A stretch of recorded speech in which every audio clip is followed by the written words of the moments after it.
¿Qué tal, amigas y amigos del Invite? Estamos una vez más en la Tierra Buena para el Día del Señor, en el 26º domingo del tiempo ordinario. ¿Qué tal, Miguel? Muy bien, Jaime, Victoriano. ¿Qué tal? Toño. ¿Qué tal? Buenos días. Pues ahora, buen día, buen día. Ahora le toca, me parece, a Jaime, ¿no? Tú nos dices, ¿quieres decir unas palabras antes de pasar No, pasamos directamente al texto. directamente al texto? Bien, entonces, ¿quién nos hará favor? Toño, ¿tienes por ahí el texto? Sí, claro. Pues por favor. Déjame nada más. Seguimos leyendo a Marcos, obviamente, y el texto dice así. En aquel tiempo, Juan le dijo a Jesús, hemos visto a uno que expulsaba a los demonios en tu nombre, y como no es de los nuestros, se lo prohibimos. Pero Jesús le respondió, no se lo prohíban, porque no hay ninguno que haga milagros en mi nombre que luego sea capaz de hablar mal de mí. Todo aquel que no está contra nosotros está a nuestro favor. Todo aquel que les dé a beber un vaso de agua por el hecho de que son de Cristo, les aseguro que no se quedará sin recompensa. Al que sea ocasión de pecado para esta gente sencilla que cree en mí, más le valdría que le pusieran al cuello una de esas enormes piedras de molino y lo arrojaran al mar. Si tu mano te es ocasión de pecado, córtatela, pues más te vale entrar manco en la vida eterna que ir con tus dos manos al lugar de castigo, al fuego que no se apaga. Y si tu pie te es ocasión de pecado, córtatelo, pues más te vale entrar cojo en la vida eterna que con tus dos pies ser arrojado al lugar de castigo.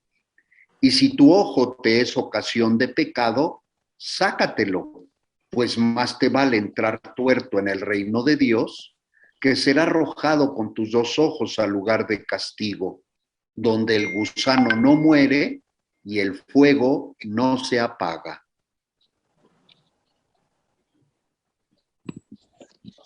Bien, Jaime. Muy bien. Pues es la continuación del texto anterior, el texto del domingo pasado. Es la continuación y la temática pues va en la misma línea de los pequeños y la enseñanza que Jesús les está dando a los discípulos. Es la enseñanza que bien podríamos ir comprendiendo como la enseñanza de ser comunidad, la enseñanza de ser iglesia, así lo podríamos ir entendiendo este texto. Y la primera imagen o el primer cuadro, que es Juan, algunos podrían decir que eran las comunidades de Juan, los que tenían este celo por encontrar su identidad. Yo creo que no estaba del todo mal lo que Juan podía estar proponiendo. Cuando un grupo quiere adquirir identidad, pues mira su actividad, pues se sienten que pueden apropiarse de quien está a la cabeza, es decir, de quien les ha organizado, de Cristo en este caso. Entonces son como detalles de identidad propios de un grupo, no son malos. Es como una identidad social, su actividad también les va a identificar, entonces esto de que alguien está exorcizando por fuera, pues ya les hace ruido, ¿sí? Y este ruido es el que le llevan a Jesús diciéndole, bueno, en realidad, ¿qué es lo que nos va a dar identidad? ¿No? ¿Qué es lo que nos va a hacer seguidores tuyos? ¿Qué es lo que nos va a hacer seguidores tuyos? Porque se lo prohibimos. Actuaron, pues, yo creo que como actuaría cualquier grupo, queriendo controlar las acciones, queriendo controlar las ideas, queriendo controlar los programas, queriendo controlar los planes. Ese es el punto, ¿no? Ese es el punto, ese es el punto al que llegamos, ¿no? Cuando esta naturaleza muy nuestra de querer encontrar una identidad en nuestro grupo salta a este punto de querer controlar, como lo dice el padre Victoriano, a Dios, ya esto se vuelve verdaderamente contrario, se vuelve en contra. Y esto es lo que Jesús en su respuesta señala. No se lo impidan. Yo creo que la acción de Jesús es más grande que el propio grupo, la propia iglesia, ¿no? Jesús es mucho más grande y la iglesia está al servicio de Jesús. Y entonces Jesús dice no. Y aunque hay un vínculo, dice, nadie que está contra nosotros, o alguien que, como dice el texto, diácono José, Voy. Esa parte. ¿Cuál, padre? El de quien está con nosotros. Dice, no se lo prohíban porque no hay ninguno que haga milagros en mi nombre que luego sea capaz de hablar mal de mí. Todo aquel que no está contra nosotros está a nuestro favor. Exacto, está a nuestro favor. Como que esa respuesta de Jesús es una respuesta vinculante, está en medio de su comunidad, está con los discípulos, está con los discípulos. No está contra nosotros, dice el texto, sino está a nuestro favor. Es una experiencia más comunitaria la que está ofreciendo Jesús, más que una experiencia de poder, de control, de cerrarse, de estar solo vigilando quién hace, quién no. Es una experiencia de comunidad. Y bien, entonces, después de esa escena, después de este comentario de Juan, este acercamiento de Juan, pasamos entonces al segundo momento de este evangelio, que es estas palabras de Jesús a sus discípulos.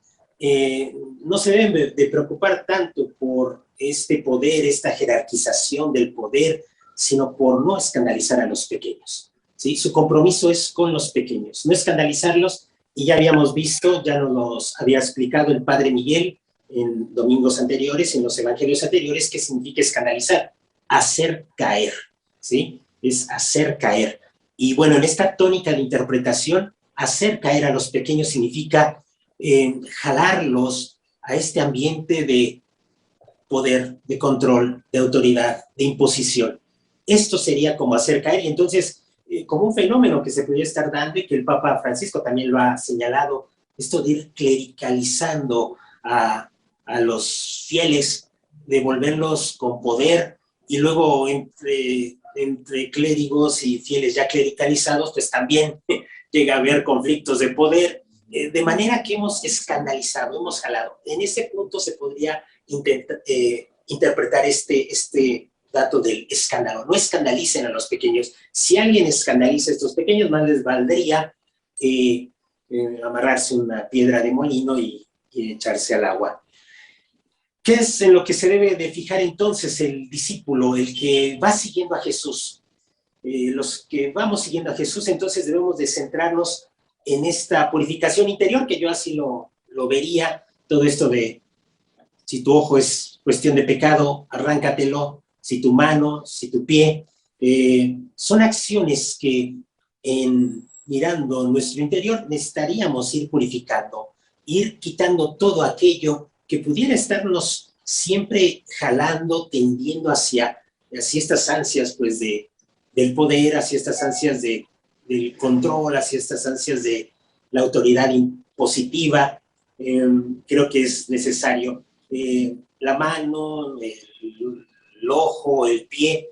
Pues había un autor, Javier Picasa, en su libro de La Casa, Palabra, la Iglesia en Marcos, así se llama su libro, pues hablaba de este significado de la mano como la acción del hombre, ¿no?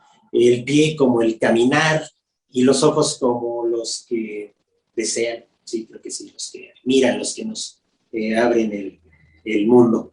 Entonces, son como estos significados que bien hay que ir purificando en nosotros mismos. Si tu ojo, si tu pie, si tu mano es cuestión de pecado, arráncatelo. Es decir, es necesario optar por Jesús, pero sí desde la pequeñez. Es como la radicalidad. De hecho, estas palabras suenan muy, muy radicales. Yo creo que habla de esta radicalidad del seguimiento de Jesús, pero no desde el punto de vista del poder, sino desde el punto de vista de la pequeñez, de hacerse pequeño. De hecho, él es el que abraza al niño en el Evangelio anterior y dice, quien recibe a este pequeño me recibe a mí, quien me recibe a mí recibe al que me ha enviado. Es decir, identificarnos con Jesús, pero desde la pequeñez, desde esta pequeñez que, bueno, va más allá de esta edad biológica, sino de esta experiencia de sí, la pequeñez, pero sentirnos confiados en el Padre. No somos pequeños lanzados al mundo y sin una dirección, sino es esta conciencia de ser pequeños, pero porque estamos confiando en el Padre. Por ahí yo pensaría estos puntos del Evangelio que este domingo. Gracias, Jaime. Muy, muy, muy interesante la propuesta. Michele. Sí, la verdad es que me encantó la perspectiva que le dio Jaime al Evangelio. A mí se me ocurre comentar que esta radicalidad la vivimos en todo, en todo lo que hacemos. Posponemos los fines inmediatos al fin último. Por ejemplo, si vamos a estudiar una carrera, tenemos que dejar de lado fiestas, compromisos familiares. Si vamos a correr una carrera, tenemos que dejar de lado los postrecitos y las grasas, ¿no? Si vamos a cualquier cosa, tenemos que cortar. Y en ese sentido es el Evangelio. Si tu mano es ocasión de pecado, si lo que haces te aboca al pecado, lo tienes que cortar.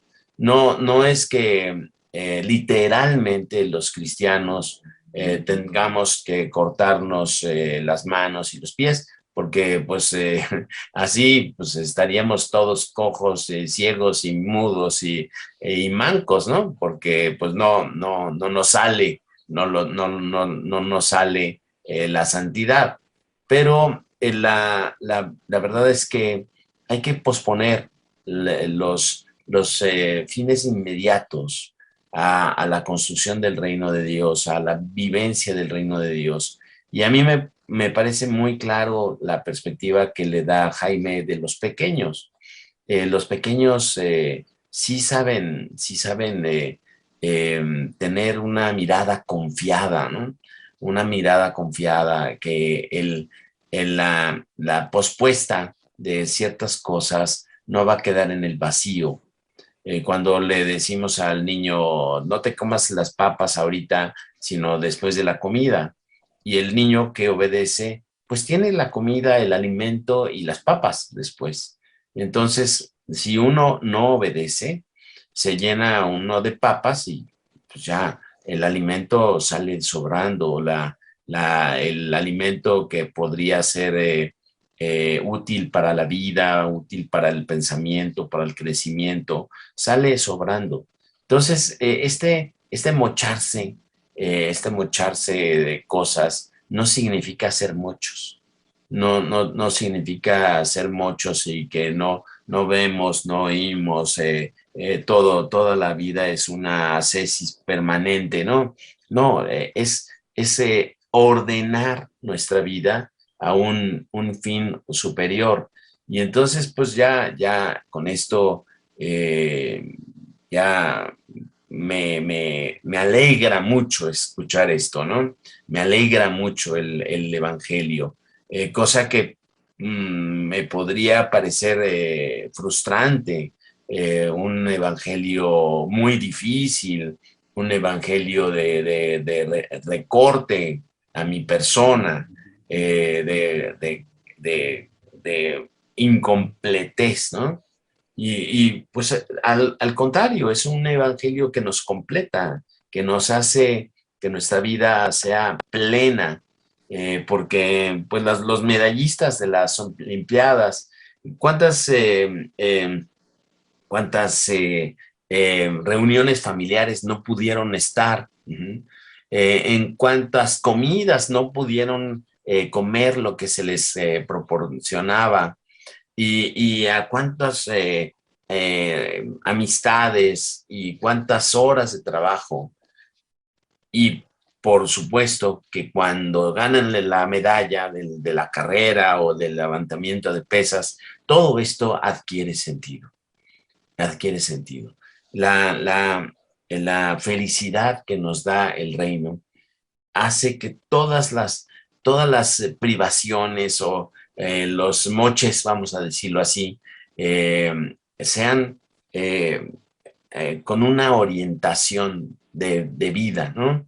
Entonces, a mí me encanta este evangelio, no porque lo interprete al pie de la letra, no porque me caiga de sorpresa. Este evangelio me encanta porque me da la posibilidad de hacer un paréntesis en mi vida y de quitar las cosas que me estorban para buscar un fin que me va a hacer muy feliz. Gracias, Michele. Toño. Pues para no repetir lo que pues ya han comentado muy bien el padre Jaime y el padre Miguel, yo quisiera como reflexionar un poquito más en esta parte que dice Jesús de que quien sea o provoque ocasión de pecado, ¿no? Al que sea ocasión de pecado para esta gente sencilla. Bueno, el texto que tengo dice gente sencilla, otro texto habla de estos pequeños, ¿no? Uh-huh. Pequeños. Yo creo que ahí es donde, si yo lo leo, yo no me siento aludido, ¿no? Porque yo digo, no, pues yo no soy ocasión de pecado para nadie, ¿no? Y yo creo que ahí puede empezar un problema, ¿no?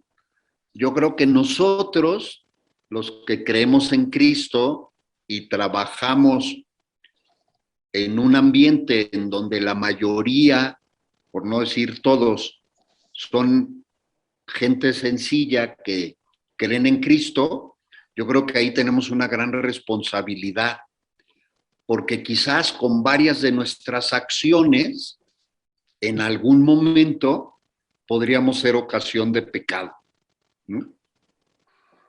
Porque el pecado, yo digo, no lo tenemos solamente que concebir como esos pecados gravísimos que vemos que en la sociedad se dan, ¿no? Sino a veces el pecado mayor o el pecado grande, el pecado mortal, empieza con pecados veniales. Y lo que sucede es que no le vamos dando su importancia y entonces eso pues se va haciendo más grande y más grande, ¿no? Y entonces quiero relacionar esta pequeña reflexión de que tengamos mucho cuidado de nosotros los cristianos no ser ocasión de pecado de otros cristianos con las actitudes que a veces podemos tomar de que solamente nosotros tenemos la verdad de Jesús, ¿no? O que solamente nosotros hacemos las cosas que Jesús nos dijo que hiciéramos.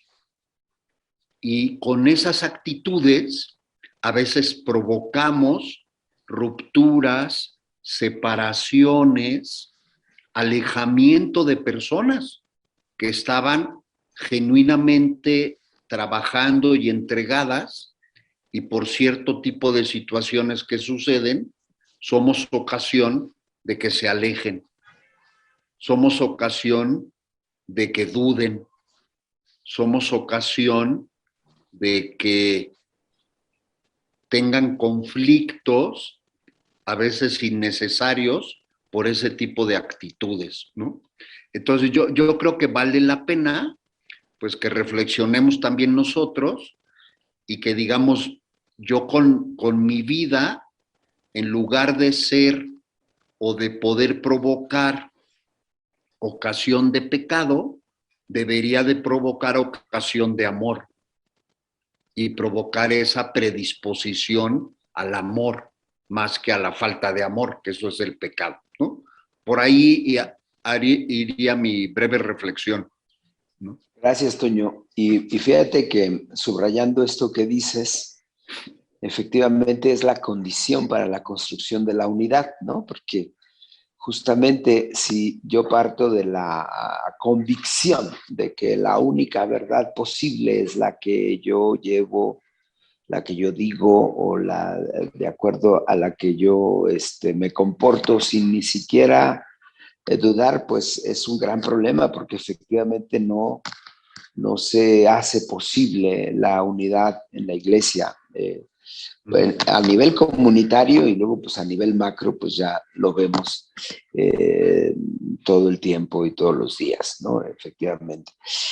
Yo solo subrayo también pues esto del escándalo que ha sido un problema en la iglesia, el principio fundamental de para que no se escandalicen, para no hacer tropezar.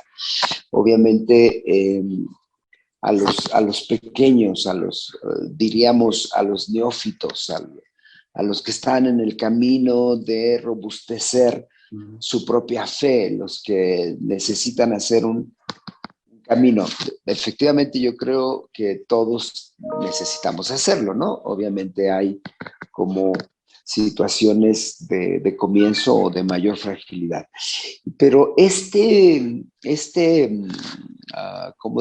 principio fundamental en la iglesia, que en la iglesia digo, ya hablo en la institución y sobre todo en algunas prácticas de la jerarquía, donde no se hace, no se dice, por no escandalizar, pues ha eximido de tomar acciones en cuestiones complicadas como de abuso, todo esto que explotó en los últimos años de una consistencia en el abuso sexual o el abuso de poder, que va de la mano. Por eso Jaime decía de cómo entramos en un clericalismo que es justamente esto, ¿no? Cómo yo me siento con el poder de hacer y deshacer, de determinar y de orientar la vida de todos los demás. Y entonces, esto muchas veces me parece que el Evangelio se refiere a cómo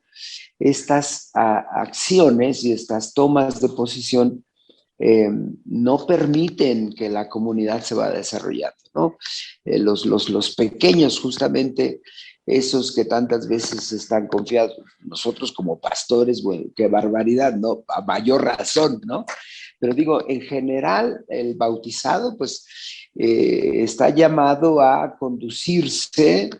Obviamente hay este ya fuerte llamado a la radicalidad que, por supuesto, nos cuesta, nos exige, ¿no?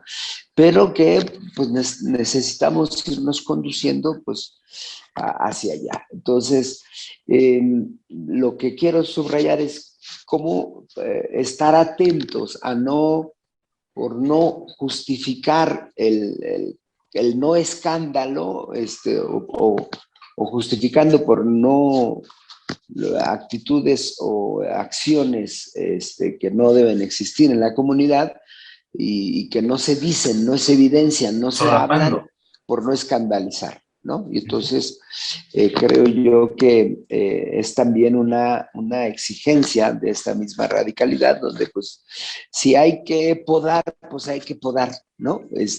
Esto que Miguel decías de los moches, ¿no? Pues hay que ir podando cosas, acciones, vicios, modos de comportarse, pues es doloroso, pues, pero hay que hacerlo. Hay que hacerlo. Pues eso. Yo pienso que en la historia de la humanidad, muchas guerras, la mayoría de las guerras, son producidas con una fachada de religión, ¿no? Una fachada de religión. A la base hay siempre intereses económicos, intereses políticos y económicos, pero muchas veces la fachada es la religión. Y esta religión que todos defendemos, ¿no? Que todos defendemos nuestra visión de Dios. Y por supuesto que la experiencia cristiana basada en la palabra de Dios y basada en las enseñanzas de Jesús, nos prohíbe hacer estas fachadas, ¿no? Estos frentes contra otros frentes, ¿no? Entonces, esto tenemos que saberlo. El aspecto religioso nos lleva a hacer frentes, pero el aspecto de la obediencia a la palabra nos lleva a tener una conciencia de que nuestra identidad, y me encantó que Jaime lo dijera así, nuestra identidad no se basa en los frentes, sino nuestro seguimiento de Jesús es nuestra identidad, y la identidad para nosotros es no hacer frentes, no hacer frentes. Esa es nuestra identidad. Con respecto a todas las religiones del mundo, todas las religiones del mundo hacen frentes. Nosotros en nuestra experiencia de obediencia, nuestra identidad es no hacer frentes. Contrapuestos, incluso al interno, ¿no? No nada más con respecto a en otras las naciones, claro.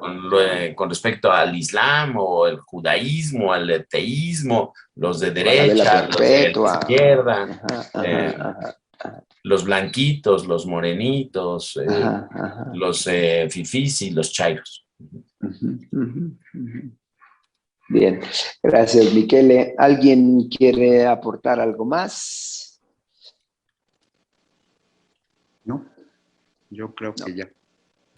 Muy bien. Pues es una página que, aunque a Miguel le da mucho gusto y lo llena de gozo, es una página muy exigente del Evangelio que pues yo creo que nos puede permitir hacer una revisión, hacer un alto y decir, a ver, estoy construyendo frentes, estoy escandalizando, estoy caminando hacia la radicalidad o por dónde ando, ¿no? El Evangelio evidentemente pues siempre nos confronta y la idea es que en estas reflexiones que vamos haciendo pues podamos dejarnos confrontar por la palabra de Dios. Pues, amigas, amigos, que tengan un excelente domingo y si les gustó este contenido, pues compartan, denle like o dislike si no están de acuerdo, comenten y nos vemos en la próxima ocasión para seguir abonando a la tierra buena para el Señor. Bendiciones a todos. Hasta luego, bendiciones.